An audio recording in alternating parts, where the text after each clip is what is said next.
Please welcome Vice President JD Vance.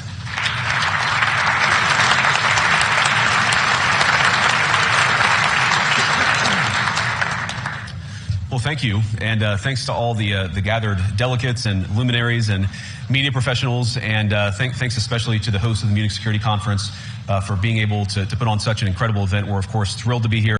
We're happy to be here. And, you know, one of the things that I wanted to talk about today is, of course, our shared values. And, you know, it's great to be back in Germany. As you heard earlier, I was here last year as United States Senator. I saw Foreign Secretary David Lammy, and joked that both of us last year had different jobs than we have now. But now it's time for all of our countries, for all of us who have been fortunate enough to be given political power by our respective peoples, to use it wisely to improve their lives. And I want to say that, you know, I was fortunate in my time here to spend some time outside the walls of this conference over the last 24 hours. And I've been so impressed by the hospitality of the people, even as, of course, as they're reeling from yesterday's horrendous attack. And the first time I was ever in Munich was with my wife, actually, who's here with me today, on a personal trip. And I've always loved the city of Munich, and I've always loved its people. And I just want to say that we're very moved, and our thoughts and prayers are with Munich and everybody affected by the evil inflicted on this beautiful community. We're thinking about you, we're praying for you, and we will certainly be rooting for you in the days and weeks to come. Now,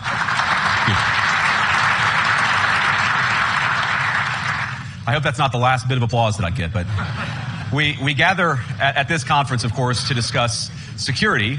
And normally, we mean threats to our external security. I see many great military leaders gathered here today.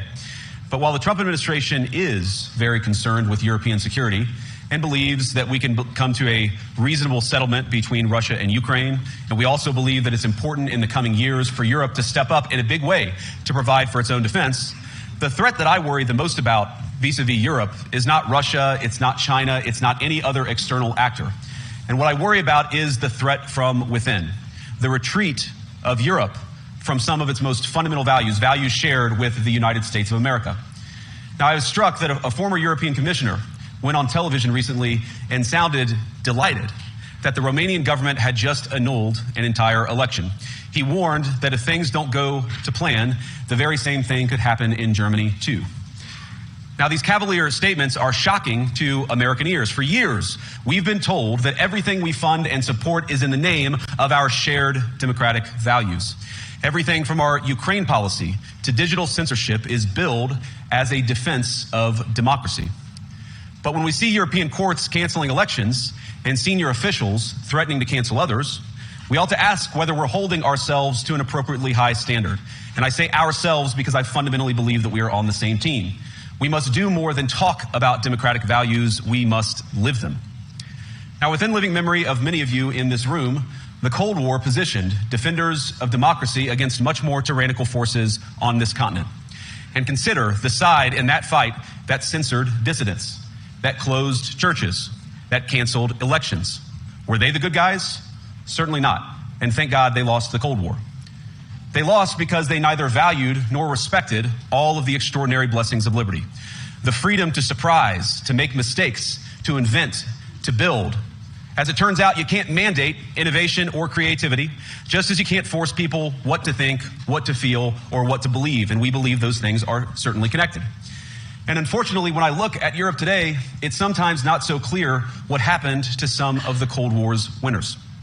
I look to Brussels, where EU commissars warn citizens that they intend to shut down social media during times of civil unrest the moment they spot what they've judged to be, quote, hateful content.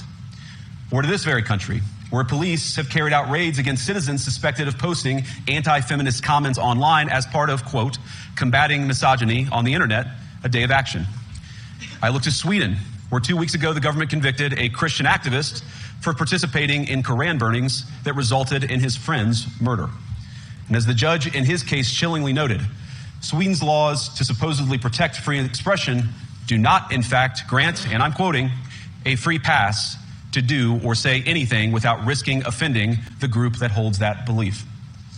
And perhaps most concerningly, I look to our very dear friends, the United Kingdom, where the backslide away from conscience rights has placed the basic liberties of religious Britons in particular in the crosshairs.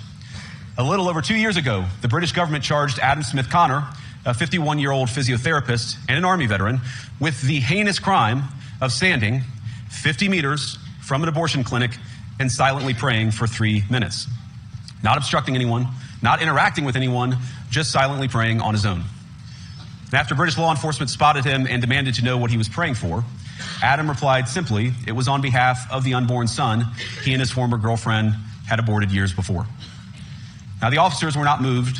Adam was found guilty of breaking the government's new buffer zones law, which criminalizes silent prayer and other actions that could influence a person's decision within 200 meters of an abortion facility. He was sentenced to pay thousands of pounds in legal costs to the prosecution. Now, I wish I could say that this was a fluke, a one-off crazy example of a badly written law being enacted against a single person. But no, this last October, just a few months ago, the Scottish government began distributing letters to citizens whose houses lay within so-called safe access zones, warning them that even private prayer within their own homes may amount to breaking the law. Naturally, the government urged readers to report any fellow citizens suspected guilty of thought crime. In Britain and across Europe, free speech, I fear, is in retreat. And in the interest of comedy, my friends, but also in the interest of truth, I will admit that sometimes the loudest voices for censorship have come not from within Europe, but from within my own country, where the prior administration threatened and bullied social media companies to censor so-called misinformation. Misinformation like, for example, the idea that coronavirus had likely leaked from a laboratory in China. Our own government encouraged private companies to silence people who dared to utter what turned out to be an obvious truth. So I come here today not just with an observation, but with an offer. And just as the Biden administration seemed desperate to silence people for speaking their minds, so the Trump administration will do precisely the opposite, and I hope that we can work together on that. In Washington, there is a new sheriff in town, and under Donald Trump's leadership, we may disagree with your views, but we will fight to defend your right to offer it in the public square, agree or disagree.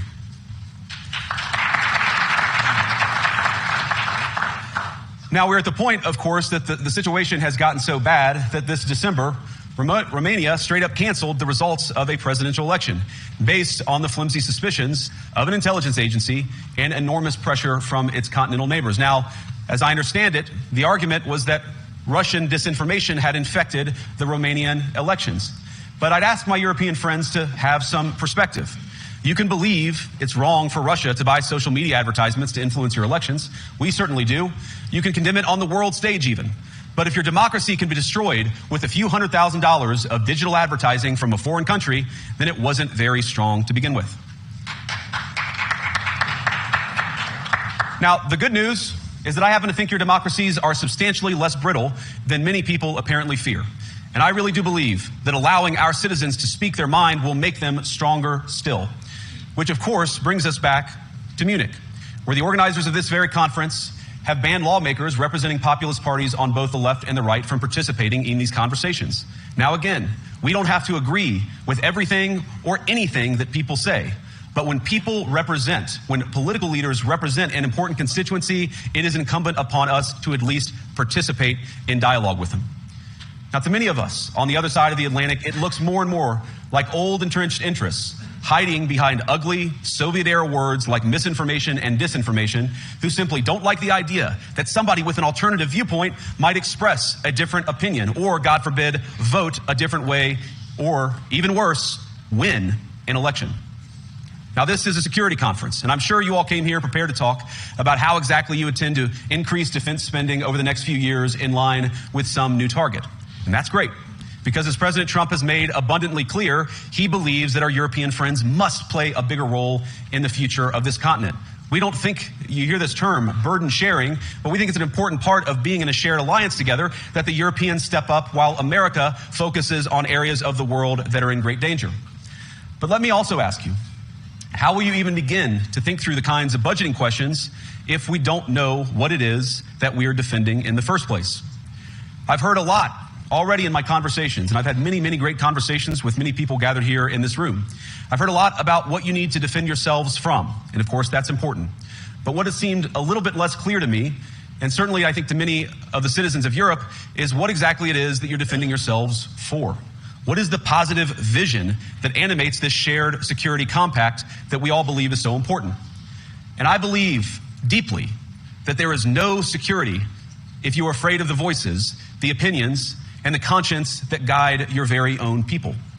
Europe faces many challenges, But the crisis this continent faces right now, the crisis I believe we all face together, is one of our own making. If you're running in fear of your own voters, there is nothing America can do for you. Nor, for that matter, is there anything that you can do for the American people who elected me and elected President Trump. You need democratic mandates to accomplish anything of value in the coming years. Have we learned nothing? That thin mandates produce unstable results. But there is so much of value that can be accomplished with the kind of democratic mandate that I think will come from being more responsive to the voices of your citizens.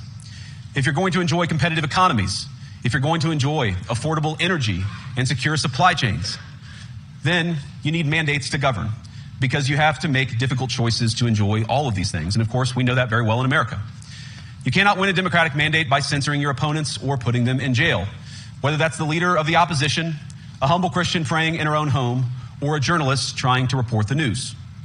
Nor can you win one by disregarding your basic electorate on questions like who gets to be a part of our shared society. And of all the pressing challenges that the nations represented here face, I believe there is nothing more urgent than mass migration. Today, almost 1 in 5 people living in this country moved here from abroad. That is, of course, an all-time high. It's a similar number, by the way, in the United States, also an all-time high. The number of immigrants who entered the EU from non-EU countries doubled between 2021 and 2022 alone, and of course, it's gotten much higher since. And we know this situation, it didn't materialize in a vacuum. It's the result of a series of conscious decisions made by politicians all over the continent and others across the world over the span of a decade. We saw the horrors wrought by these decisions yesterday in this very city. And of course, I can't bring it up again without thinking about the terrible victims who had a beautiful winter day in Munich ruined. Our thoughts and prayers are with them and will remain with them. But why did this happen in the first place? It's a terrible story, but it's one we've heard way too many times in Europe and unfortunately too many times in the United States as well. An asylum seeker, often a young man in his mid-20s, already known to police, rams a car into a crowd and shatters a community. How many times must we suffer these appalling setbacks before we change course and take our shared civilization in a new direction? No voter on this continent went to the ballot box to open the floodgates to millions of unvetted immigrants. But you know what they did vote for? In England, they voted for Brexit, and agree or disagree, they voted for it. And more all over Europe, they're voting for political leaders who promise to put an end to out-of-control migration. Now, I happen to agree with a lot of these concerns, but you don't have to agree with me. I just think that people care about their homes, they care about their dreams, they care about their safety and their capacity to provide for themselves and their children. And they're smart. I think this is one of the most important things I've learned in my brief time in politics. Contrary to what you might hear a couple mountains over in Davos, the citizens of all of our nations don't generally think of themselves as educated animals or as interchangeable cogs of a global economy. And it's hardly surprising that they don't want to be shuffled about or relentlessly ignored by their leaders. And it is the business of democracy to adjudicate these big questions at the ballot box. I believe that dismissing people, dismissing their concerns, or worse yet, shutting down media, shutting down elections, or shutting people out of the political process protects nothing. In fact, it is the most surefire way to destroy democracy.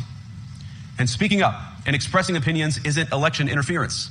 Even when people express views outside your own country, and even when those people are very influential. And trust me, I say this with all humor, if American democracy can survive 10 years of Greta Thunberg scolding, you guys can survive a few months of Elon Musk. But what no democracy, American, German, or European, will survive is telling millions of voters that their thoughts and concerns, their aspirations, their pleas for relief are invalid or unworthy of even being considered. Democracy rests on the sacred principle that the voice of the people matters. There's no room for firewalls. You either uphold the principle or you don't. Europeans, the people, have a voice. European leaders have a choice. And my strong belief is that we do not need to be afraid of the future. You can embrace what your people tell you, even when it's surprising, even when you don't agree. And if you do so, you can face the future with certainty and with confidence, knowing that the nation stands behind each of you. And that, to me, is the great magic of democracy. It's not in these stone buildings or beautiful hotels. It's not even in the great institutions that we have built together as a shared society. To believe in democracy is to understand that each of our citizens has wisdom and has a voice. And if we refuse to listen to that voice, even our most successful fights will secure very little. As Pope John Paul II, in my view, one of the most extraordinary champions of democracy on this continent or any other, once said, "Do not be afraid." We shouldn't be afraid of our people, even when they express views that disagree with their leadership. Thank you all. Good luck to all of you. God bless you.